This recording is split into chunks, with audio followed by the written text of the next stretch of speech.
Gurria.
Ja, guten Abend, meine Damen und Herren. Auch in Good diesem evening, Jahr hat sich ladies and die gentlemen. This year Bundeskanzlerin mit den too, the Chefs Federal und Chancellor Vertretern der met with the internationalen representatives of the Organisationen getroffen international und wird Ihnen organizations zusammen mit Ihren Gästen jetzt darüber will berichten. now brief you Ja, meine together Damen with und her guests. Herren, Ladies and gentlemen, ich freue mich heute wieder und I'm das ist zum delighted ersten Mal to Gastgeberin zu be able sein für to das Treffen mit den host internationalen yet again, and this for the Organisationen. 11th time, Es haben the sich representatives of the Veränderungen international ergeben. organizations. There have been changes. David Malpass is now Chef der Weltbank the head und at the helm of the World Internationale Bank. Währungsfonds ist The heute vertreten International durch David Monetary Lipton, Fund is represented today by David Lipton, sozusagen heute hier ist, weil who is die neue here today Chefin because the des new Internationalen Währungsfonds, Kristalina Georgieva, heute head of ihr the Amt antritt IMF, Kristalina und Georgieva, gleich am ersten Tag will nach today Deutschland assume reisen her wollte. Wir position freuen uns and did also, not want David to Lipton go hier to Germany zu Gast on zu her haben. Wir first day möchten in aber, office, oder ich but möchte we very much Kristalina welcome Georgieva noch David einmal Lipton. I would herzlich like to beglückwünschen und ihr alles congratulate Gute in der Kristalina neuen Georgieva Funktion zu wünschen. Sie hat ja on her Erfahrung new mit den position. She internationalen has, after all, Organisationen, weil sie a ja lot of bei der Weltbank eine experience wichtige in Funktion international hatte. organizations, because at the World Bank she was in a very important position. Unsere Diskussion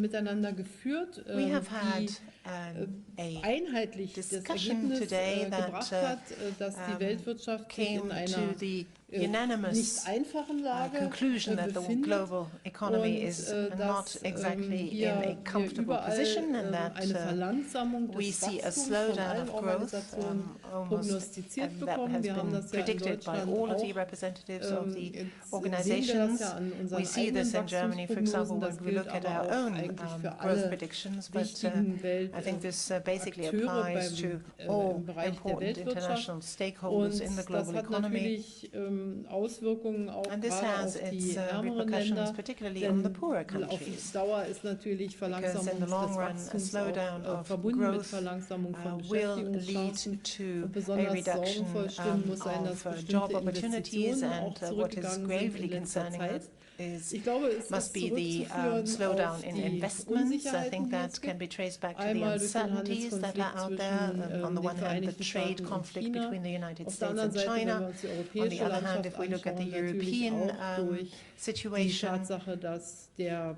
the Austritt fact Großbritanniens that aus der Britain's leaving the Europäischen European Union noch Union nicht vollzogen ist. has Keiner as yet weiß, not ob been das jetzt completed, mit so no one einem knows geregelten whether Austritt verbunden this ist, wofür will wir arbeiten lead to und was ich auch nach wie actually vor für möglich halte, a oder ob es negotiated doch zu exit, for stärkeren which we Friktionen work kommt. and I work, or whether they will Insgesamt be kann man also more sagen, frictions. dass So on the die whole, one can Weltwirtschaft say that the und global auch das economy Handelsvolumen and also the trade volume in einer, wie gesagt, nicht einfachen Situation sind. is now Gleichzeitig kann man in auch a sagen, not dass so die easy multilateralen position. At the same time, you can say that Institutionen unter Druck multilateral sind, dass institutions are under pressure, sie in ihrer Beschlussfassung that nicht so schnell sind, wie they man es cannot eigentlich be angesichts der as fast or are technologischen not und as globalen fast as one would Revolutionen expect brauchte. and would need Deshalb if war one unser looks at the Austausch heute technological natürlich von advances and besonderer revolutions of Bedeutung. these days. Ich So persönlich it glaube, was dass die very multilaterale important that we Zusammenarbeit met. von I personally believe entscheidender that the Bedeutung multilateral ist, dass cooperation sie is of das crucial Beste, importance. wenn I auch think it's nicht the immer best, if vollkommen not ist, perhaps always the most möglichst vielen perfect Menschen auf instrument der Welt to eine help Entwicklungsperspektive as zu many geben. people all Und die over the gute world Nachricht heute, die to ich gehört get habe, a insbesondere vom IWF, perspective ist, dass for auch their own in development. And vielen the best Ländern der news I've private heard today, Konsum, particularly die from the IMF private and in many Hoffnung, countries dass today, es gut private weitergeht, im consumption Augenblick is das stable, Wachstum if not trägt. increasing, Und is das kann actually ich auch für Deutschland in sagen, a way denn wir haben steigende carrying Löhne gehabt in den growth. letzten Jahren. Wir haben I einen can say viel this for Germany as well, besseren because we had Binnenkonsum und ich hoffe, dass wir wages das that auch were on the weiter increase so erhalten können. that Unser boosted jetzt actually our beschlossenes domestic Klimaprogramm zum consumption. Beispiel We mit have, for Investitionen in example, Höhe von also agreed on the 54 climate Milliarden Euro package in den nächsten with Jahren investments bis to the tune 2023 of ist ein Beispiel dafür, wie 54 man Wachstum billion stimulieren kann, euros. That Innovation too is one befördern example kann, how one can give a Forschung und boost Entwicklung to nach vorne investment, to bringen kann. research and Von development, den and to Vertretern growth in der general. internationalen The representatives of the international wurden natürlich verschiedene organizations Schwerpunkte gesetzt. highlighted Ich different unterstütze sehr das priorities Engagement in their der Weltbank, statements. sowohl I bei very der much Unterstützung welcome der the Länder bei der engagement of the Bewältigung World des Bank in supporting Klimawandels, countries als auch in bei der trying to deal with the Konzentration challenge vieler of climate Arbeiten change, auf but die also afrikanische Länder. you concentrate Denn der quite a lot on the afrikanische African Kontinent countries. ist After all, der, the African continent zu einem is the one selbsttragenden continent Aufschwung that kommen muss. needs to Glücklicherweise sind die come to Wachstumsraten in den growth afrikanischen that it Ländern can zum Teil actually noch sehr hoch. generate Und diese in a Konzentration efficient manner, and this fact that you focus on Africa is something that I find very helpful, because we, during our G20 presidency, put down a particular marker, and with the compact with Africa and set a priority there. I will invite also countries from Africa yet again who are ready to carry out reforms and whom we should support. Unfortunately for the German business community, I must say that the attractiveness of Africa as a place for investment is not such that they invest heavily in Africa. The IMF today pointed out yet again that these trade flows must be given a boost in the future. Now, we also talked about the challenge of digitalization. I would like to highlight here the very important work of the OECD. We wait with great interest whether at some point in time we come up with a digital taxation team for each and everyone, which I think would be much better than a patchwork approach. And I must say that I have great hopes for this, but obviously time is of the essence. Otherwise, the pressure, particularly in Europe, will become very, very strong to adopt a unilateral European-wide approach. But I think only together with the United States of America, for one, we will be able to find a common position here. We then talked about trade as an expression of international cooperation. We know that there are a lot of bilateral trade agreements. We hope that an agreement with China, between the United States and Japan, will be concluded. We have also said that we want to reform the global economy and its regulations as such. Roberto Azevedo did brief us on this. There are difficulties obviously ahead, but there are more activities than perhaps meet the eye. And last but not least, any kind of friction in global trade obviously has an implication on those who are actually working and for whom economic activities are out there, namely the people. And I very much welcome that the ILO has been able to adopt, in a way, the declaration of the century on the future of work. The International Labour Organization's main characteristic is, after all, that not only governments are represented there, but also both sides of industry, and they play an important role there. So it's all the more important that it was possible to conclude such a declaration of, I think, more than 190 countries or so. Let us remind ourselves what we should not forget, and that is something that for Germany is only logical, because we have this tradition of a social market economy, that we have to take the people along, particularly in this disruptive age of technological advances, digitalization, because everything that we have been able to achieve by way of norm standard rules for industrial production, for the manufacturing sector, should also apply for areas where we now have increasing digitalization. We in Germany, for example, developed a strategy of lifelong learning, and there's one really troubling report that Guy Ryder gave to us, namely that 25% of child labor all over the world is linked to global value chains. So the richer countries benefit basically from child labor, and that is something that we need to concentrate on, that needs to be eradicated. That is one of the most important goals that we should have. So I would like to thank all of you, all the participants, that this issue of multilateral cooperation was something that we could discuss today again. We will continue this over dinner, and we'll concentrate there primarily on climate, this consistency and coherence of international organizations is something that is most important in order to boost effectiveness of your work. So such an exchange is most valuable, I think, for all of us. Gurria, Mr. Gurria. Thank you, Chancellor.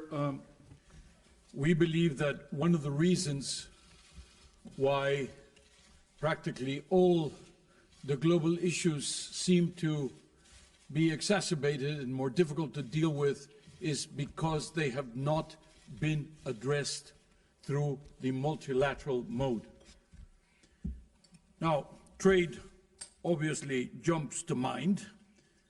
By the end of the year, we may not have a quorum on the WTO's dispute settlement bodies.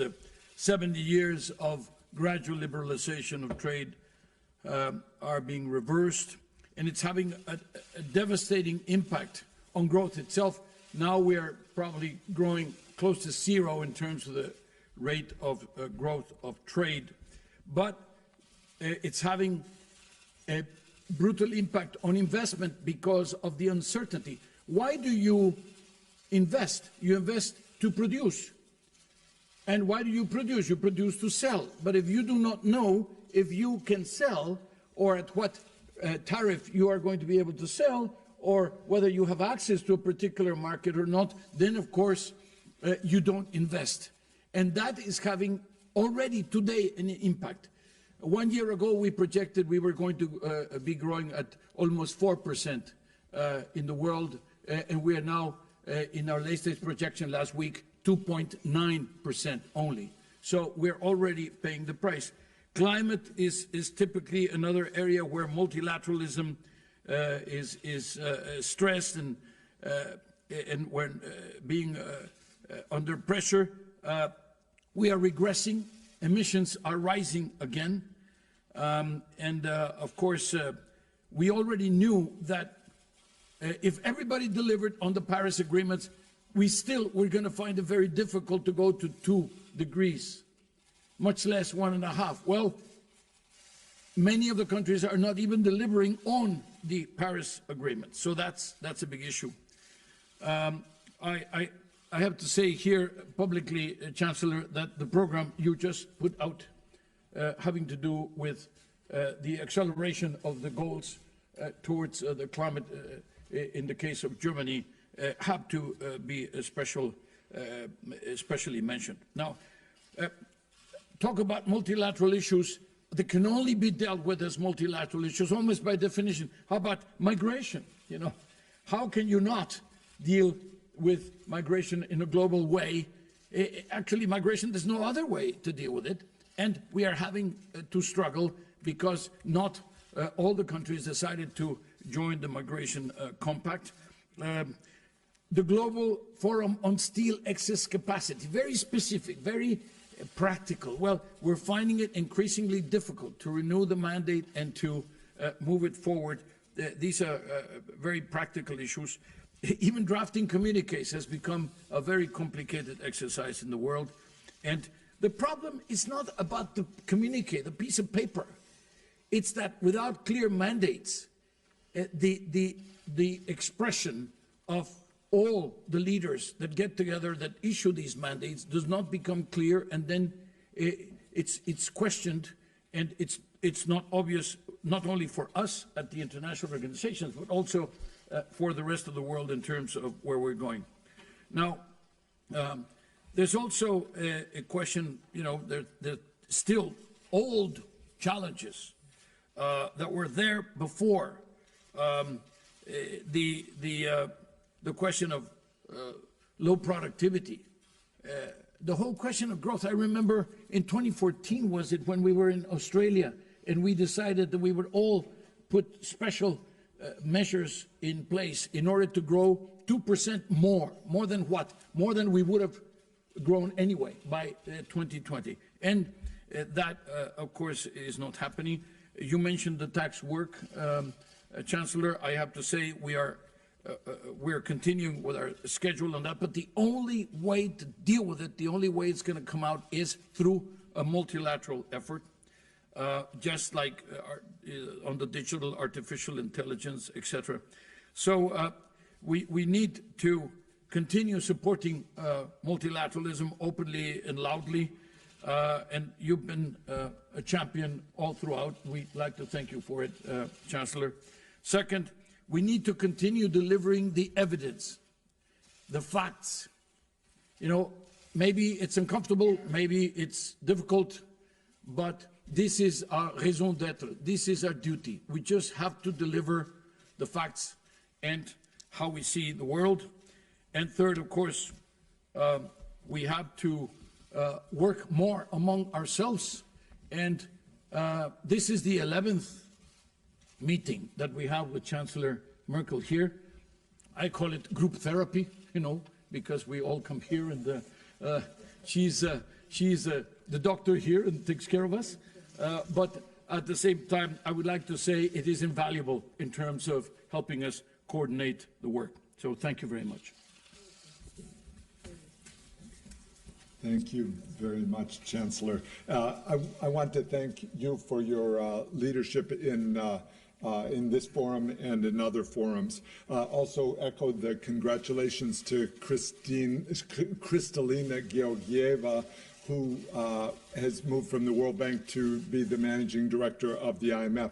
We will miss her at the World Bank, but it's good for the IMF and for the world to have continuity, to have cooperation between our two organizations. I announced today that Axel van Trotzenberg will become managing director of the IBRD IDA, two parts of the World Bank Group, effective today. I was very happy prior to meeting with Chancellor Merkel to meet with Gert Mueller, the development minister, and we talked about the green button and the importance of standards as we think about relationships especially with developing countries. Our conversations today were very timely. They were far-ranging. There was an expression differing opinions among the group. The global slowdown is apparent. World Bank forecast in June was for 2.6% growth, but it looks from the data that we won't be achieving that, and there'll be a further reduction in the forecast. It's due to uncertainty on trade, to Brexit, as has been mentioned, and also frozen capital, which was discussed in the meeting, the idea that negative or very low bond yields locks up capital that could be used more productively in investment. And also that slow growth puts pressure on developing countries who are already suffering from a slowdown in their investment rates. So this creates enormous urgent challenges and the need for international cooperation. We need to have effective, strong organizations to help countries meet their development goals. We discussed appropriate policies related to government spending, effective government spending, taxation, debt, monetary policy, trade policy, and regulatory policy. We also discussed development policies, and I appreciate the opportunity to interact with the Chancellor on these. We had quite a bit of discussion on Africa, on the Sahel, on progress being made in the Horn of Africa, on the compact with Africa that Germany has led, and the importance of IDA 19, the World Bank Fund for the Poorest, which reaches 75 of the poorest countries. We discussed the climate and environment issues, and I want to emphasize, thank you, Germany, for its contribution to the Pro-Green Fund. The World Bank has announced previously the doubling of its commitment to climate and the environment. We're mobilizing $200 billion for climate and environment issues. The World Bank is by far the biggest funder. Nearly half of the world's funding from international organizations comes from the World Bank for climate and the environment, and we're maintaining our commitments on that.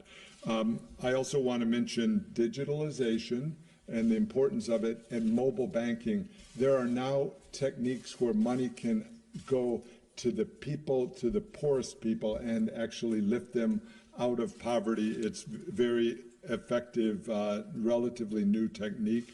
There was some discussion of the challenges in our relationship with relationships with China. We discussed debt transparency and the importance of it. The World Bank will be releasing the World Development Report next week, which focuses on global value chains, which is an important part of trade. And we also discussed, and I was pleased that the tone of the discussion about the need for streamlining and reducing the number of international meetings, which has become such a burden on the international organizations themselves. So thank you again, Chancellor Merkel, for hosting and for leadership. Well, thank you, Chancellor Merkel, for convening this group. We had a very lively discussion today, and I'm looking forward to our discussion over dinner. We're very pleased at the IMF to be welcoming Kristalina Georgieva, who's taking over from Christine Lagarde, and we're very pleased to have had, we now have a second great woman taking over from another great woman at the helm of our institution. Let me say a few words about how we see the global economic outlook. We see the global economy going through a gradual, synchronized slowdown. It was just 2 years ago, in 2017, that global growth was 3.8%, with most of the world accelerating. In fact, 80% of the global economy was accelerating. Now, in this year, we see slowdown.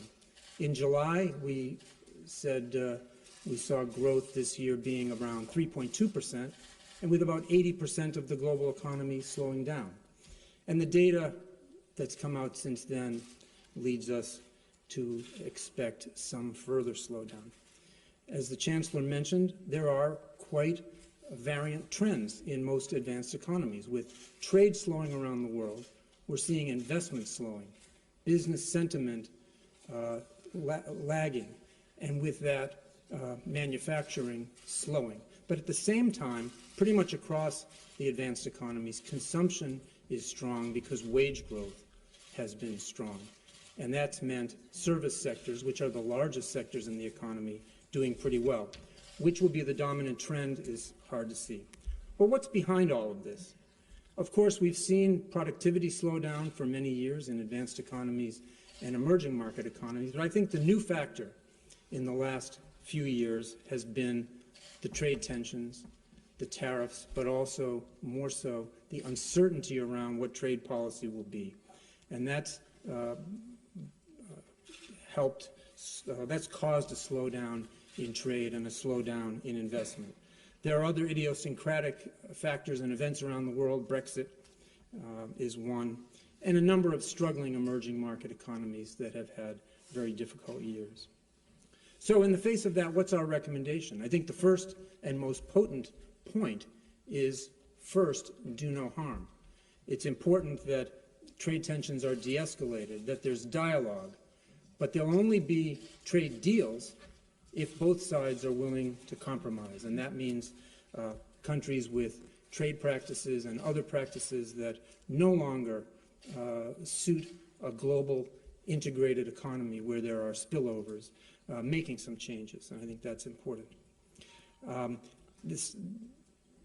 Beyond that, I think it's, unless the trade tensions are diffused, it's very hard to see mainstream macroeconomic tools countering the impact of escalating trade difficulties. So it's very important that those be de-escalated. But of course, policymakers have to provide support where they can. It's been important that central banks have stood ready to continue providing support. We believe that's been a material factor in stemming the slowdown in the global economy. We think it's important that fiscal policy stand ready if there's further slowdown to react where countries have fiscal policy space, and that fiscal policy and structural policies be geared towards providing more dynamism, more opportunity in the private sector through support of infrastructure, support of research and development. Where countries have no fiscal space and need to consolidate, they should do so. And then lastly, low interest rates have been low for a long time in major parts of the advanced world. They are likely to stay low. In that setting, we see the private sector investors reaching for yield. There is the risk that over time financial stability vulnerabilities arise. We don't think that's an imminent problem, but we think it's important for policymakers to be looking at these risks, monitoring them, and trying to make sure that we don't have a repeat of financial instability, as we saw how damaging that could be during the global financial crisis. Well, thank you, Madam Chancellor, and I have to start my comments by mentioning the trade tensions. And of course, they pose a huge challenge to the entire international community. They are having a real economic impact, a negative economic impact on global growth. Just today, earlier today, we published our revised trade forecasts, and there has been a sharp revision downwards. Merchandise trade in 2019 is expected to grow at 1.2%, and as recently as April, so just a few months ago, the projected growth figure was 2.6%, so that's less than half what we had predicted before. There is, of course, potential for an upturn, so it is possible, but this upturn would be predicated on a reversal of the trade tensions. So we need to work on that. And the WTO is clearly taking action, first by working to reduce these tensions. So we are facilitating conversations between members on key issues, which complements a little bit the bilateral conversations. And we're also helping members to resolve disputes. And related to this, I think it has been mentioned already, the appellate body is facing a difficult situation because if no appointments are made by December, the system may be paralyzed somehow. So we have to resolve this issue and working intensely on that. We had a conversation about this earlier today with the Chancellor.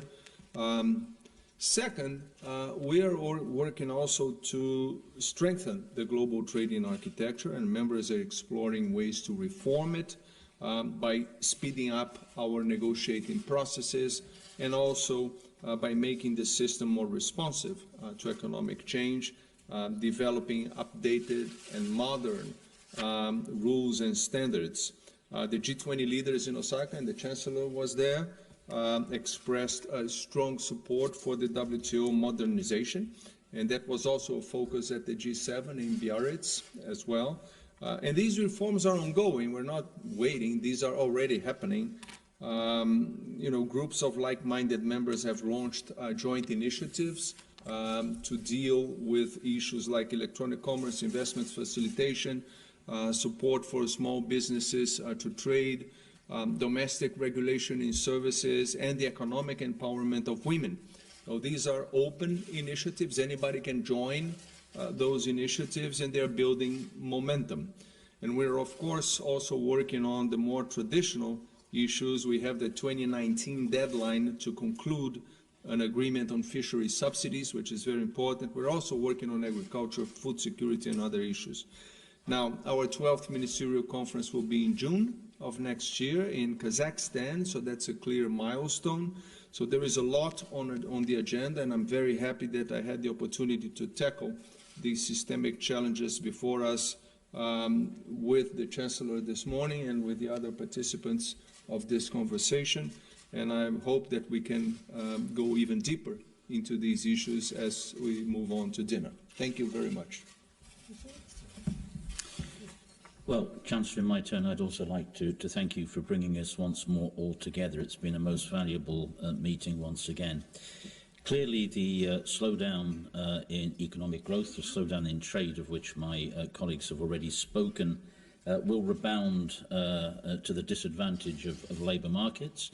And I think we have to expect, after a period of some improvement and stabilisation of unemployment levels, next year we're probably going to see some increase again, which is bad news. And this comes on top of a period, I think, of some anxiety about the future of work. This is the centenary of the International Labour Organization this year, and we decided to devote that centenary to looking in a rather longer-term perspective to some of the dynamics of the world of work, some of the issues that people are really concerned about right now. And we know what's creating transformation at work.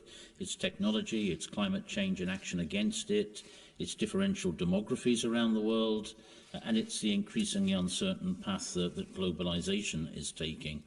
And some of the issues came out in the conversation, some of these key longer-term issues about the future of work.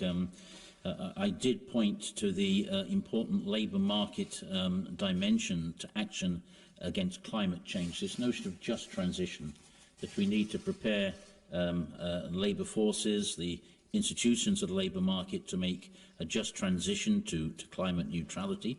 In my meetings with the German Minister of Labour and of Environment today, these issues were discussed, I think, in a very interesting way. We talked about the very important, I think everybody agrees, need to equip people with the right skills for the economy of the future through processes of lifelong learning, because the pace of change is now so quick that we will need to continually top up our skills throughout our working lives. The ongoing problem of gender, the fact that after so long we still find women so badly disadvantaged in multiple respects on labour markets. I would add in that regard that the ILO this year adopted, I think, an important new instrument against violence and harassment at work, which should bring, I think, some prospects for improving some of the worst abuses in the labour market. We discussed as well the situation on global supply chains. The Chancellor mentioned this rather shocking fact that 1/4 of child labour around the world is connected to global value chains, and I think it must refocus us on the question of how we manage global supply chains, a question of the business and human rights agenda which remains with us. And lastly, these new forms of work that are appearing, the gig economy, the platform economy, where many people are asking, well, are our existing institutions and mechanisms for governing our labour markets appropriate to and applicable to these new forms of work, which I think we also have to focus upon. We discussed a lot, and I will end with this, the functioning of multilateralism. We know that we're under strain. I don't think anybody in the multilateral system pretends that the system is perfect or could not be improved. I think in the end, the performance of the multilateral system will be, in terms of producing results, will be the basis upon which it is judged. But I, for one, see advantage in the organisations represented at this table and in this meeting, and others as well, strengthening their cooperation without overlapping, without indulging in mission creep, so that the multilateral system does deliver to best effect. Thank you. Dann hätten wir jetzt Zeit für Fragen. Herr Rinke, We would have time now for questions. Mr. Rinke from Reuters. Wenn man Ihre skeptischen Äußerungen hört, dann frage ich mich, ob es nicht eigentlich am Ende jetzt ein gemeinsamer Appell an US-Präsident Donald Trump geben müsste, den Sie zwar alle nicht namentlich erwähnt haben, aber dessen Handelspolitik Sie ja offenbar alle verantwortlich machen dafür, für die Abkühlung der Weltwirtschaft. Ist das auch Ihre Interpretation, dass einer der Hauptschuldigen für diese Abkühlung in Washington sitzt? Und ich hätte eine spezielle Frage noch an die Kanzlerin und den WTO-Chef, ob nicht das Thema Klima WTO, whether climate is not also something that may well burden the global trade if you have a phenomena now like a carbon border tax or new forms of protectionism that are currently debated come to the fore. Well, it's not quite as simple as that. Obviously, the two largest economies of the world are currently in a difficult situation as regards trade, the United States of America and China.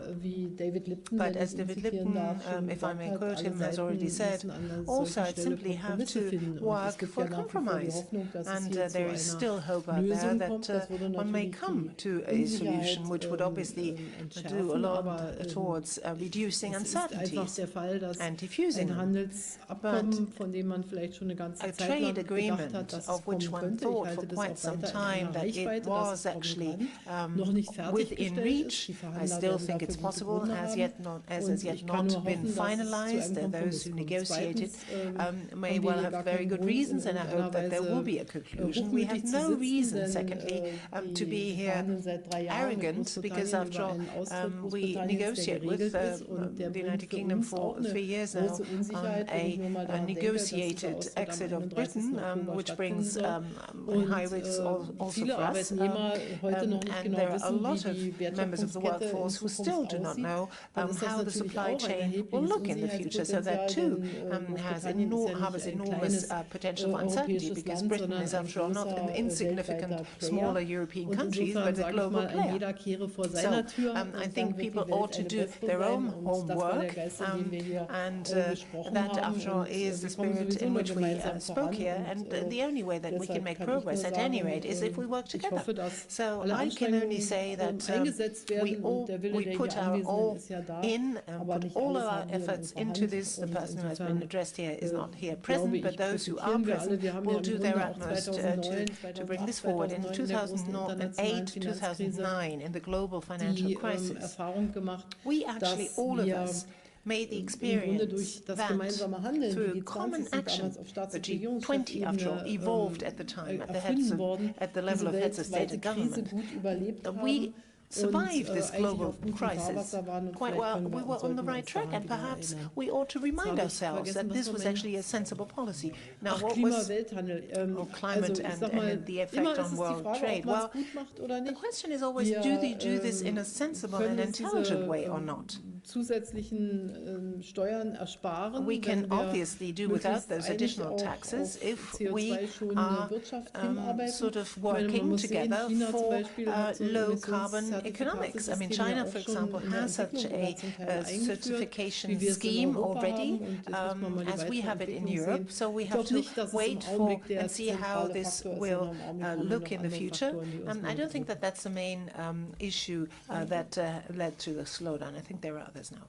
Yes. Well, I fully agree with what the Chancellor has said. It's as far as the trade tensions are concerned, we cannot be overly simplistic about it. It's a very integrated world. Everybody has a way to contribute to mitigate and reduce those tensions. Of course, it is always very concerning when you have the two largest economies in the world at odds with how to behave concerning their trade relations. And that has an impact on everybody else at the end of the day. So I think everybody has to try to understand both sides, understand that there are concerns and legitimate concerns on both sides. What we need to do is try to figure out ways to build bridges and help reduce the tensions in one way or another. That's what we're trying to do at the WTO at this point in time. As far as the climate is concerned, I think there are a number of initiatives that are ongoing. We already have the Paris Agreement, which tries to deal with that. It's a fully multilateral agreement. As far as trade is concerned, I think we should first start by looking at the real economic causes of climate change. And that is mostly about systems of production, of consumption, the way that we develop our energy matrices. We have to look broader. It's not about trade only. It's a much bigger issue that we have to look at, and that's where we should start. Trade can, of course, be a contributor, and we have initiatives already ongoing, particularly trying to diminish and control subsidies that lead to overfishing. We have negotiations that are ongoing in the WTO. Members in the WTO are talking about a potential agreement that could help disseminate environmentally friendly technologies and products and services. So this is something that is also ongoing. As far as border tax adjustments are concerned, I suggest we go carefully about that because it is very easy to somehow introduce less legitimate concerns, protectionist concerns on initiatives like that. Those initiatives tend to be very complex and can be very costly for businesses as well, both at home and abroad. So I'm not saying it's impossible. I'm just saying let's go carefully and let's look at all options before we go too quickly into what may seem like easy solutions, but at the end of the day may be very complex indeed. Let me just allude to this particular question of saying, why don't you write a letter to whoever just... first of all, we have been saying that all the time, publicly, openly, and with the facts, calculating how much the world economy is slowing down, and the other question is how much the world economy can go even further down. I don't want to mention the R word, yeah? Because if we continue with the escalation. So I would echo what David Lipton said, do no harm first, don't escalate. Now, that is a message we have all been sending in different ways, and that includes, of course, Germany very much so, but in terms of the international organizations. But it would be an oversimplification to say that the problem lies with the obvious case, which is, US and China. Of course, they are the ones, because they are the #1 and #2 economies in the world. And they are responsible for a very large size of the flows of trade. But US and Europe, how about that? There's still steel and aluminum. There's the Airbus Boeing. There's a Boeing Airbus, There's the cars in November. And it's not just the 4 or 5 countries that are the ones that own the technology. There are dozens of countries in Europe that actually produce the parts. It's the global value chain that is at stake here. And how about the technology? How do we avoid a technological tension that basically divides the world and stops the iteration? When you say, you make progress here, we make progress over there, we base, and rather, a division that is right down the middle. The Brexit, of course, you know about. But then there are other tensions, Japan and Korea, for example, about, semiconductors. This was, quite unexpected, I have to say, but it suddenly happens, they're neighbors. So, and the question is, how do you address these problems? This is the point of this discussion today. Do you address it unilaterally or bilaterally, where typically the force of the strongest takes over, and where the solutions may be faster, but they're not very long-lasting, and there's always resentment, or whether you do it in a multilateral way, which then tends to socialize the ownership of the solutions, and they last longer and more effective. Gut, letzte Frage, Robert Meyer, dpa.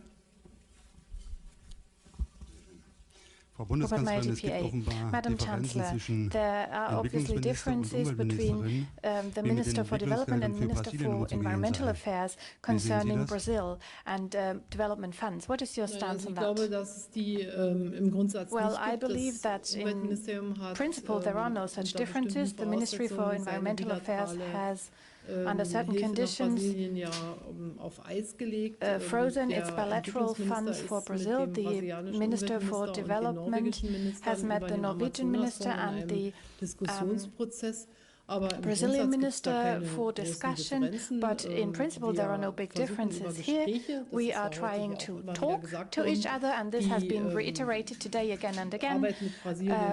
In order to move forward with our work in Brazil, there is need to talk, but I think we are on a good track, and if solutions are found, bilateral funds will also be able to flow again. So there are conditions under which we do development assistance, but I don't think that this is a very basic problem. There are things that are much more difficult. Thank you very much for your interest.